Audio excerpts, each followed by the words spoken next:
In this quick video, I'm going to show you how to connect Marvel Rivals to Twitch. If you found this video helpful, then please consider subscribing my channel to help me reach 1000 subscribers. So first of all, we need to open any browser. I'm using Chrome for my video.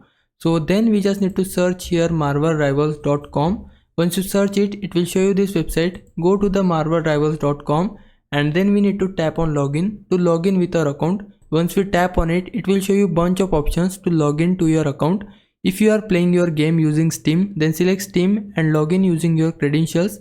But in my case, I am using my game using Epic Games. So for that, I'll simply tap on it and then enter your details as your username and password and then log in using your account.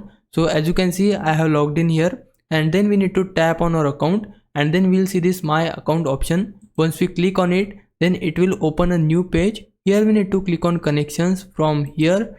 And then you can see Twitch here. We need to tap on connect from the bottom. Once we tap on it, then it will show you this page where we need to give our Twitch account access to Marvel Rivals. As you can see, this is my account. So we just need to tap on authorize to give permission. Once we tap on it, then our binding will be successfully done on Marvel Rivals and Twitch. We just need to confirm it. After that, as you can see, I have successfully binded my Twitch to Marvel Rivals. Now we can easily collect our Twitch drops to Marvel Rivals. Now if I was a big help, can you please subscribe my channel? For now, thanks for watching.